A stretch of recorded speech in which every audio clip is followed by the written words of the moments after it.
It's quiet. After the disappointments of the day, welcome once more, Charles, to the comforts of a clean room and a good fire. Upon my word, a very well-looking house. Antique, but creditable. Usual fate of a large mansion. Having first earned the master by good housekeeping, at last comes to levy contributions as an inn. As you say, we passengers are to be taxed for all of these fineries. I have often seen a good sideboard or a marble chimney piece, though not actually put into the bill, in flame erectly confoundedly. Travelers, George, must pay in all places. The only difference is that in good inns you pay due to luxuries. In bad inns you are fleeced and starved. You have lived pretty much among them.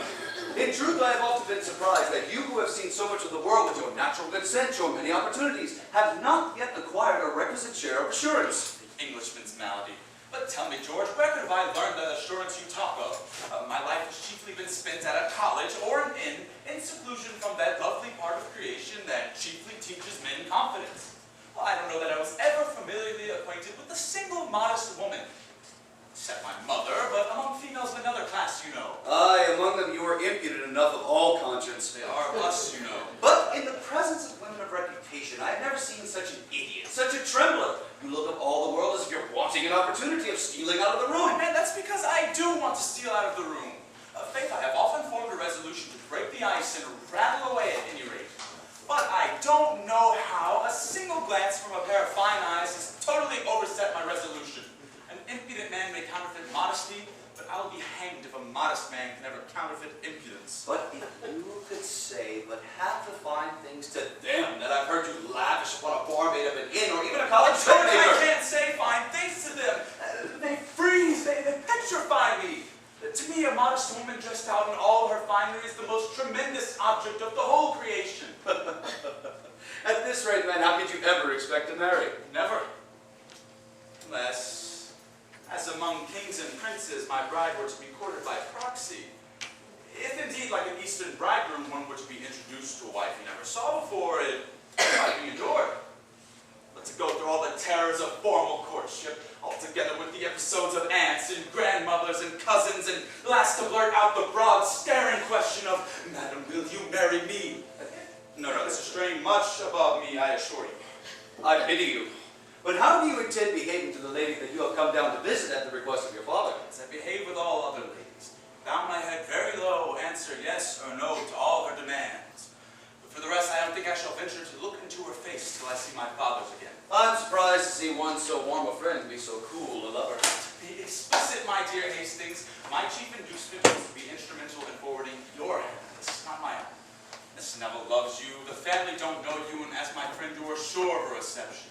Let honor do the rest. My dear Marlowe. But I'll suppress the emotion. Were I a wretch meanly seeking to carry off with the fortune, you shall be the last man in the world I would apply to for assistance. But Miss Neville's person is all I ask, and that is mine, both from her deceased father's consent and her own inclinations. Happy man, you have talents and arts to captivate any woman. I am doomed to adore the sex, and yet converse with the only part of it I despise. This stammer in my address, this awkward, prepossessing visage of mine, can never permit me to soar above the reach of milliner's apprentice. All this fellow here to interrupt us.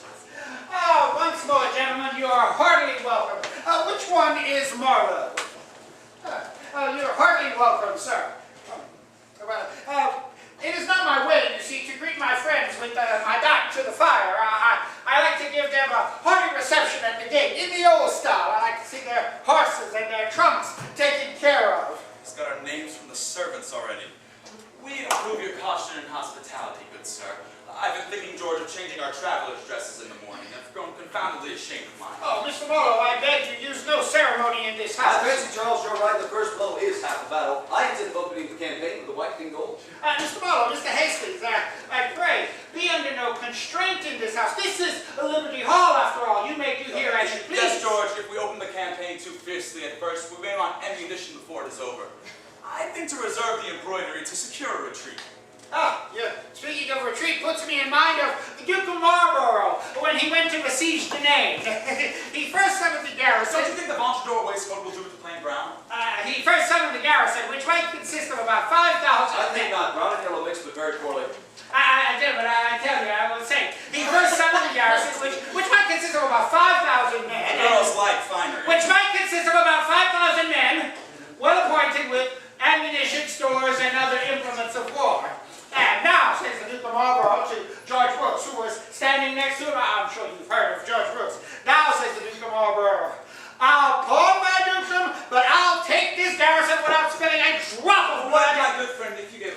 glass of punch in the meantime. It'll help us carry on the siege with vigor. Punch, sir. This is the most unaccountable modesty I've ever heard of. Yes, sir, punch. A glass of warm punch after our journey will be comfortable. This is Liberty Hall, you know. Here's a cup, sir. So this fellow in his Liberty Hall will only let us have just what he pleases. I trust you'll find it to your mind. I prepared it with my own hands, and I believe you'll own that the ingredients are tolerable. Mr. Marlowe, will you do me the honor of pledging me? To our better acquaintance. Very impudent fellow this as ever I met with. But he's such a character, and I'll humor him for a little. Sir, my service to you. I see this fellow wants to give us his company, forgetting that he's the innkeeper before he has learned to be a gentleman.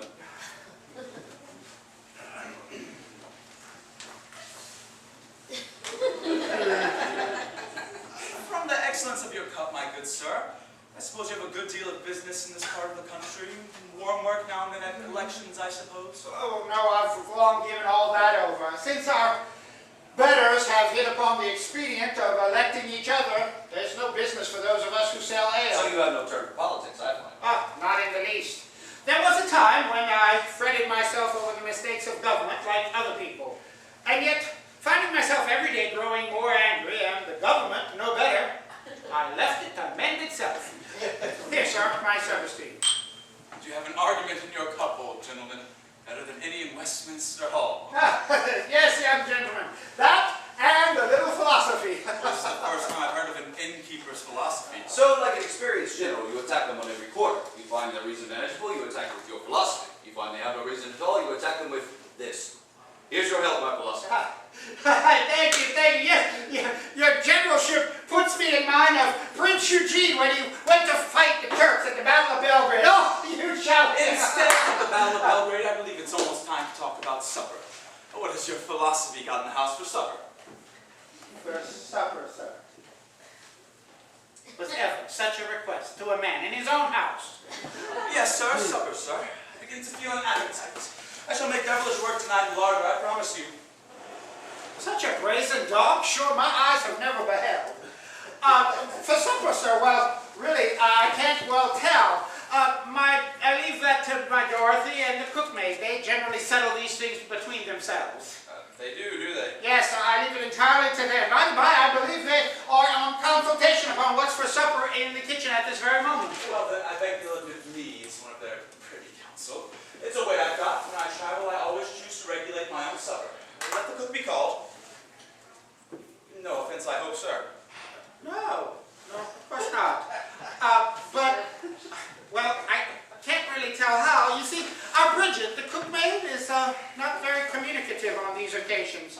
Were we to send for her, she might well scold us all out of the house. Then let's hear your list of larder men. I ask it as a favor. I often match my appetite with my bill of fare. Sir, he's very right, and it's my way, too. Well, gentlemen, you have the right to command here. Roger, bring the bill of fare for tonight's supper. I believe it has been drawn up. Your manner, Mr. Hastings, puts me in mind of my uncle, Colonel Wallop. Now, it was a saying of his that no man was sure of his supper until he had eaten it. All upon the high roads, his uncle a colonel, we shall soon hear of his mother being a justice of the peace. Let's do the bill of fare. Well, now let's see. What's here? For the first course, for the second course, the dessert. The devil, sir! Do you think we brought down the whole joiners' company or corporation of Bedford to eat at such a supper? 2 or 3 little things clean and comfortable will do. But let's hear it. For the first course, at the top, a pig and prune sauce. Damn your pig, I say. Damn your prune sauce, I say. But, gentlemen, for men who are hungry, pig with prune sauce is good eating. At the bottom, a calf's tongue and brains. May your brains be knocked out, my good sir. I don't like them. Or you may clap them on a plate by themselves. I do. Their impudence confounds me. You are my guests. Make whatever alterations you like. Is there anything else you'd like to retrench or alter? Item: a pork pie, a broiled rabbit and sausages, a Florentine, a shaking pudding, and a dish of taffety cream. Confound your main dishes. I shall be as much at a loss at this house as at the French ambassador's table. I'm for plain eating. Well, I'm sorry you have nothing you like. If there's anything in particular that you have a fancy to... Really, sir, your bill of fare is so exquisite that anyone hard of it is full as good as another. Send us what you please. So much for supper. And now to see that our beds are aired and properly taken care of. Well, I entreat you'll leave all that to me. You'll not stir a step. Leave that to you. I protest, sir. I always look out for these things myself. Well, now, I insist that you rest easy on You that. see, I'm resolved on it. Very troublesome fellow, this. Well, I'm resolved at least to attend you. This may be modern modesty, but I've never seen anything that looks so like old-fashioned impudence. I see this fellow's civilities begin to grow troublesome. But who could be angry at the assiduities that are meant to please us? What's this I see? Miss Neville, by all that is happy! My dear Hastings, to what unexpected good fortune! Ooh, to what accident am I to ascribe this happy meeting? Rather let me ask the same question, as I could have never hoped to met my dearest Constance at an inn. An inn? Sure you mistake. My aunt, my guardian, lives here. What could induce you to think this house an inn?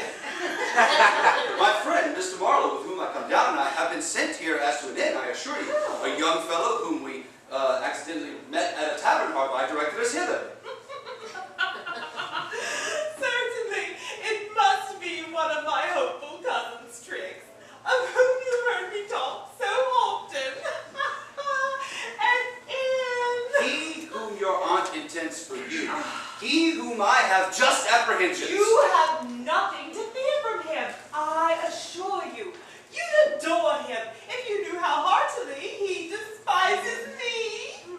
My aunt knows it too, and has undertaken to court me for him, and actually begins to think that she has made a conquest. Thou dear dissembler, my dear Constance, you must realize that I have seized this happy opportunity of my friend's visit here to gain admittance into the family.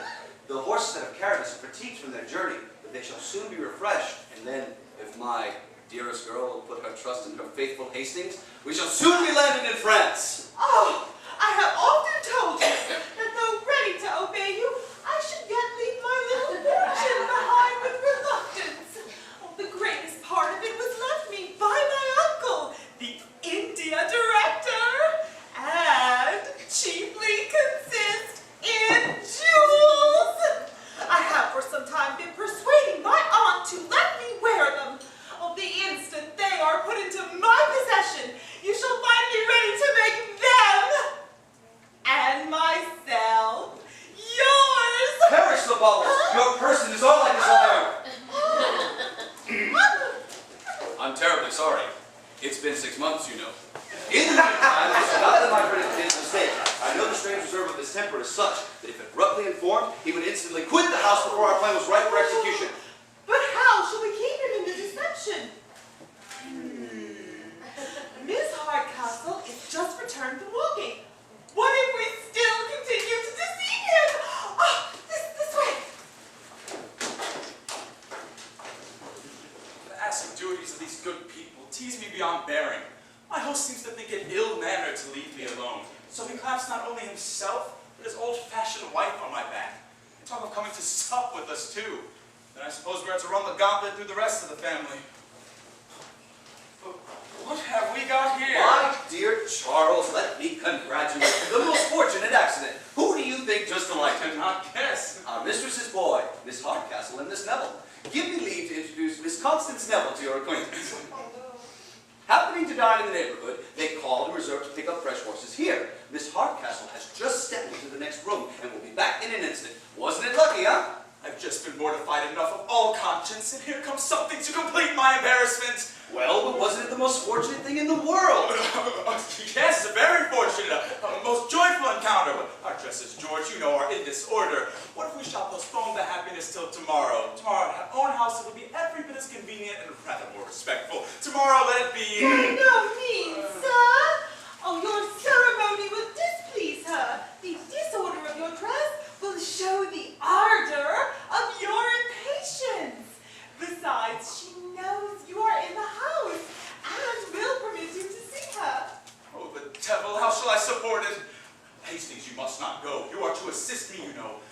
confoundedly ridiculous. Yet hang it, I'll take courage, Hip. Pshaw, man, it's but the first plunge, and it's all over. And of all women, it's she that I dread most to encounter. Miss Hardcastle, Mr. Marlowe, I'm proud to bring two persons of such merit together, who only want to know to esteem each other. Now for meeting my modest gentleman with a demure face and quite in his own manner. I'm glad of your safe arrival, sir, and I'm told you have some accidents, by the way. Only a few, madam. Yes, we had some. A good many accidents, madam, but should be sorry, madam, or rather glad of any accidents that are so agreeably concluded. Never spoke so well in your whole life. Keep it up, and I'll assure you the victory. I'm afraid you flatter, sir. You that have seen so much of the finest company should find very little entertainment in an obscure corner of the country. I have lived indeed in the world, madam, but have kept very little company. I've been but an observer upon life while others were enjoying it. Well, but that, I am told, is the way to enjoy it at last. Cicero never spoke better. Keep it up, and you'll be confirmed in assurance forever. Stand by me then, and when I'm down, throw me in a word or two to set me up again. I'm afraid, sir, an observer like you upon life were disagreeably employed, since you must have had far more to censure than to approve. Pardon me, madam, I was always willing to be amused. The folly of most people is rather an object of mirth than uneasiness. Bravo. Bravo. Never spoke so well in your whole life. Well, Miss Hardcastle, I see that you and Mr. Marlowe will be in very good company, and I believe that our being here will but embarrass the interview. Not in the least, Mr. Hastings, we like your company of all things. Oh, now, George, sure you won't go. How can you leave us?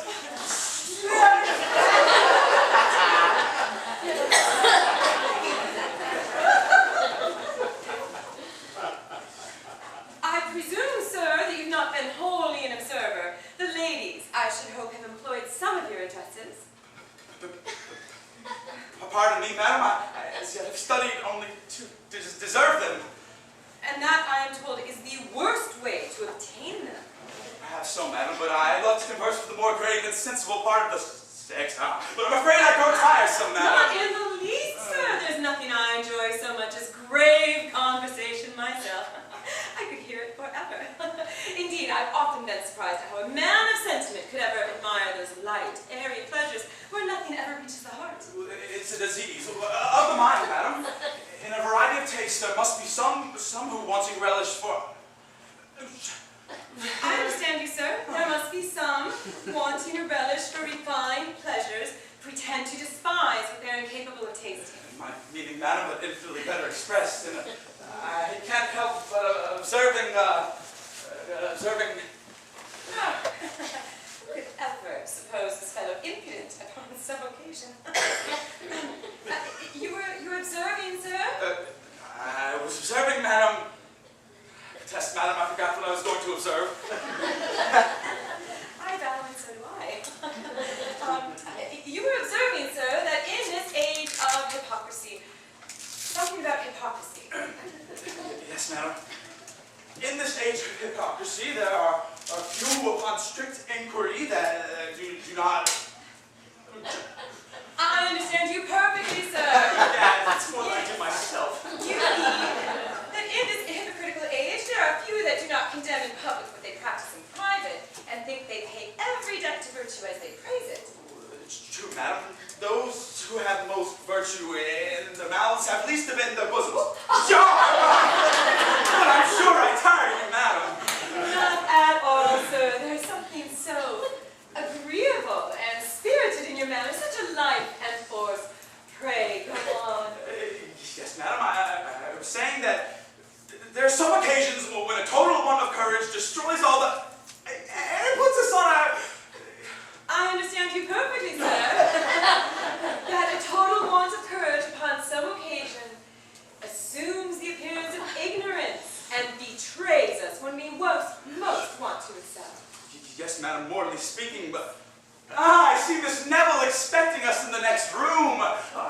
how he scarce looked up once. Oh, but the fellow, despite his unaccountable bashfulness, is pretty well, too. Oh, he's got good sense. Oh, so buried in his fears, it fatigues one more than ignorance. If I could teach him a bit of confidence, it would be doing somebody that I know a piece of service. But who's that somebody? Oh, that faith is a question I can scarce answer.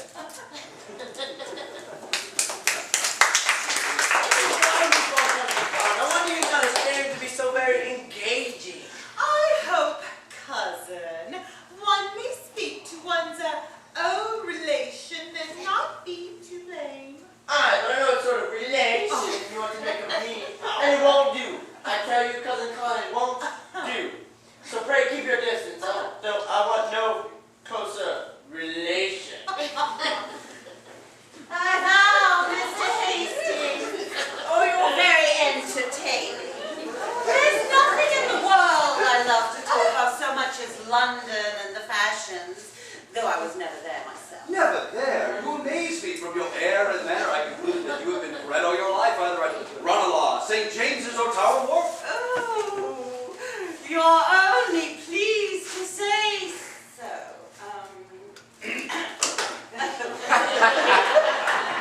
We country persons can have no manner at all. I'm in love with the town, and that serves to raise me above some of our neighboring rustics. But who can have a manner who has never seen the Pantheon, the Grotto Gardens, the Borough, and such places where the nobility chiefly resort? All I can do is to enjoy London at second hand. I take care to know every tete-a-tete from the scandalous magazine, and to have every fashion when it comes out in a letter from the Tunis Ricketts of Crooked Lane.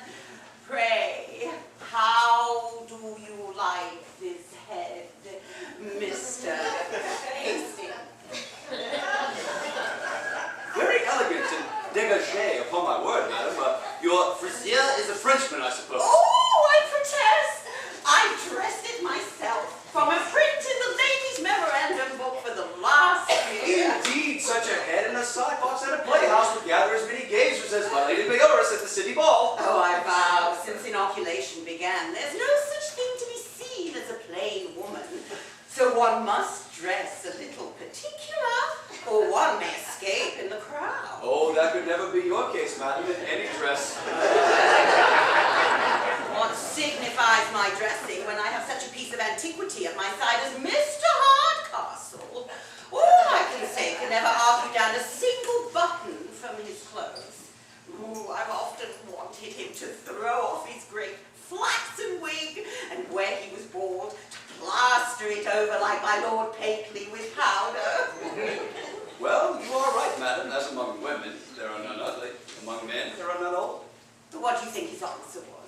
In his usual Gothic vivacity, he said I only wanted him to throw off his wig to convert it to a tete for my own wearing. Intolerable.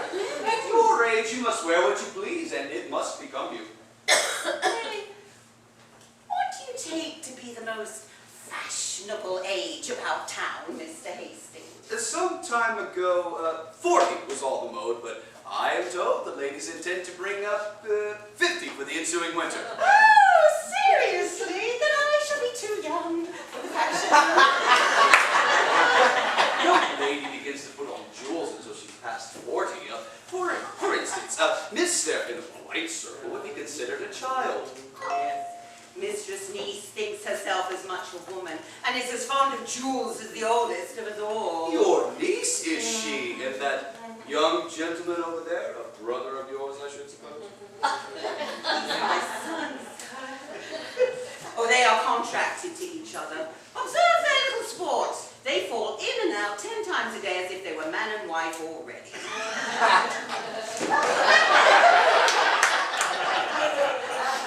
Well, Tony, child, what soft things are you saying to your cousin Constance this evening, my dear? I've been saying no soft things, but it's very hard to be followed about so. Ecod is not a place left in the house to myself, but the stable. Never mind him, Con, my dear. He's in another story behind your back. back. There's something generous in my cousin's manner. He bawls out the four faces to be forgiven in private. That's a damn confounded crack. Why, he's a sly one.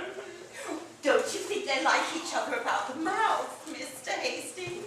Or the blanking soft mouth? They're all the sides, too. Back to back, my pretties. Let Mr. Hastings see you come. You'd as good as not make me. Oh! Run!